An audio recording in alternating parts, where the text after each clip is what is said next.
افسانچہ جسے منٹو نے پہلی بار اردو میں پیش کیا، ان کے اس تجربے کو زیادہ تر بڑے قدم کاروں نے نظر انداز کیا، لیکن اب جب خط کی جگہ SMS اور ویڈیو کال نے لے لی ہے، وقت کی کمی نے ہزارہا نئی راہیں سجھا دی ہیں۔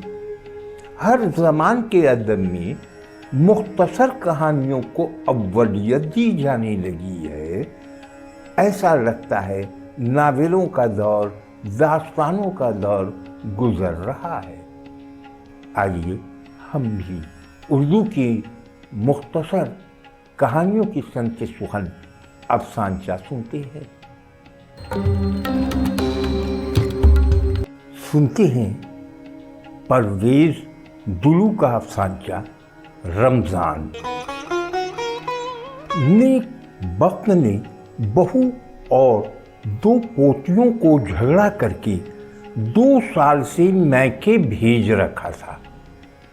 اس کی دیرینہ خواہش تھی کہ رمضان المبارک کے روزے اللہ کے گھر مکہ معظمہ میں رکھے۔ اس سال اللہ تعالیٰ نے خواہش پوری کر دی۔ عمرہ کے تمام انتظامات مکمل کرنے کے بعد بہو کے میکے آئی اور بہو سے عرض گزار ہوئی، بیٹی اس عمرے پر جا رہی ہوں، اگر میں نے آپ سے کوئی زیادتی کی ہو تو مجھے معاف کر دینا۔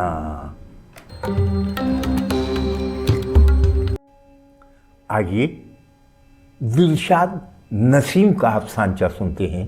عنوان ہے شہرت۔ اسے مشہور ہونے کا بہت شوق تھا اور اس کے لیے وہ ہر ہاتھ پار کر سکتی تھی، اور اللہ تعالیٰ نے اس کی یہ خواہش پوری کر دی۔ ایک رات گھر میں ڈاکو آ گئے۔ ایک ڈاکو نے اس کے 20 سالہ بھائی کی کن پٹی پر پستول رکھا اور باقی ڈاکو گھر کی ساری قیمتی اشیاء لوٹ کر ساتھ لے گئے۔ قیمتی اشیاء میں اس کا شمار بھی ہوتا تھا۔ فیس بک، اخبار، ٹی وی، یوٹیوب، کہاں کہاں اس کی عظمت کے گن نہیں گائے جا رہے تھے۔ اس قدر شہرت کا تو اس نے تصور بھی نہیں کیا تھا۔ وہ اتنی مشہور ہو چکی تھی کہ اب کوئی لڑکا اس سے شادی کے لیے تیار نہ تھا۔ آئیے سندھی افسانچہ سنتے ہیں۔ عنوان ہے اخلاقیات۔ اسے تحریر کیا ہے خوشبو بلوچ نے اور اردو کے قالب میں ڈھالا ہے آکاش مغل نے۔ جو ماہ رمضان قریب آ رہا تھا، سلیم پر سرشاری کی کیفیت طاری ہوتی جا رہی تھی۔ سب جانتے تھے کہ اس کی 40 سالہ زندگی میں تقریباً 27-28 سال رمضان کے روزے اور تہجد پڑھتے گزرے ہیں۔ یہی وجہ تھی کہ محلے والے اسے احترام کی نظر سے دیکھتے۔ محلے کا کوئی بچہ نافرمانی کرتا تو اسے فہمائش کے لیے سلیم کے پاس لایا جاتا اور وہ بڑے پیار سے بچے کو اسلام اور اخلاقیات کی اہمیت سمجھاتا کہ زندگی میں خواہ کتنی ہی تکلیف آ جائیں مگر سچ کا دامن مت چھوڑنا، جھوٹ سے گریز کرنا کہ جھوٹ تمام برائیوں کی جڑ ہے۔ اسی طرح وہ نوجوانوں کو تلقین کیا کرتا کہ ایمانداری اور فرض شناسی کو اپنا شعار بنائیں۔ آج اس کا دوسرا روزہ تھا۔ رات دیر گئے تراویح پڑھنے اور محلے کے نوجوانوں کو رزق حلال اور فرض شناسی پر پند و نصیحت کے بعد اس نے رات بھر عبادت کی اور سحری کھا کر روزہ رکھا۔ وہ بہت مسرور و شادہ تھا کہ رب کریم نے اسے عبادت کی توفیق بخشی۔ روزہ رکھنے کے بعد اسے طبیعت میں تھکن اور کسل مندی محسوس ہوئی۔ اس کا دل چاہا کہ وہ آج آفس نہ جائے۔ اس نے دفتر کے ساتھی کو فون کیا،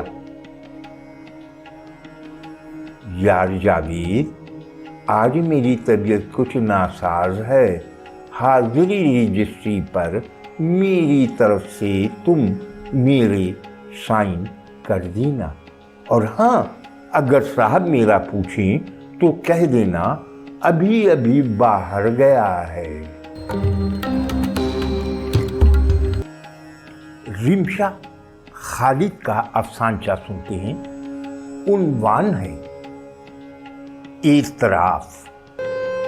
تم دیکھ لینا اماں، میں حنا کو اپنا بنا کر رہوں گا۔ زبردستی دلوں کے سودے نہیں ہوتے۔ وہ اپنے ضدی بیٹے سے خوف زدہ تھی۔ اسے التجا کر کر کے سلا دیا۔ رات گزری، وہ بستر سے اٹھی تو عدیل کا بستر خالی تھا۔ بے ساختہ اس کی نظریں دروازے کی جانب اٹھ گئیں۔ اس کا بھتیجا اندر داخل ہو رہا تھا۔ اس نے گھبراہٹ بھرے لہجے میں بتایا، پھپھو۔ عدیل روڈ کراس کرتے ہوئے تیز رفتار گاڑی سے ٹکرا گیا۔ وہ مکمل بات سن نہ سکی اور چکرا کر گرتی چلی گئی۔ 2 ماہ بعد عدیل کو اسپتال سے چھٹی ملی۔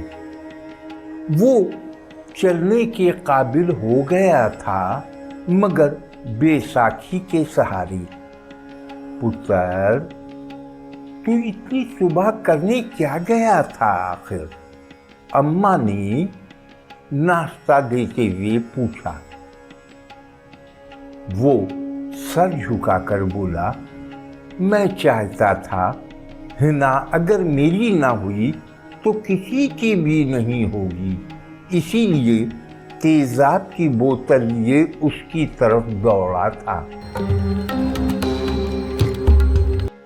اب میں اپنا ہی ایک افسانچہ سناتے ہوں۔ عنوان ہے سیلفی۔ کار تیزی سے دوڑ رہی تھی۔ عنایت دھڑا دھڑ سیلفی لے رہا تھا کہ ڈرائیونگ سیٹ پر بیٹھے سلیم نے کہا، ایک میری بھی تو لے۔ عنایت نے ہاتھ مزید باہر کر کے سیلفی لی تھی کہ کار کو جھٹکا لگا۔ دیکھ کے چلا، کہتے ہوئے عنایت نے سر اندر کیا۔ سلیم نے فوراً کار کو سنبھال لیا اور یہ جا وہ جا، سڑک کراس کرنے والا گرتے ہی تڑپنے لگا۔ اس کے گرد خون کا ایک چھوٹا سا تالاب بن گیا تھا۔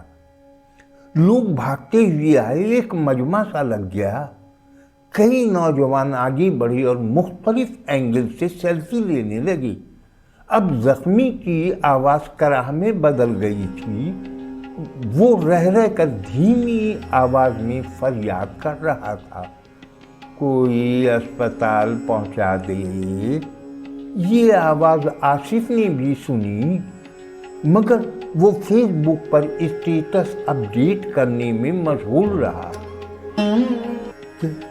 ابھی ابھی میں نے ایک خطرناک حادثہ دیکھا، اللہ تعالیٰ زخمی کو بچا لے۔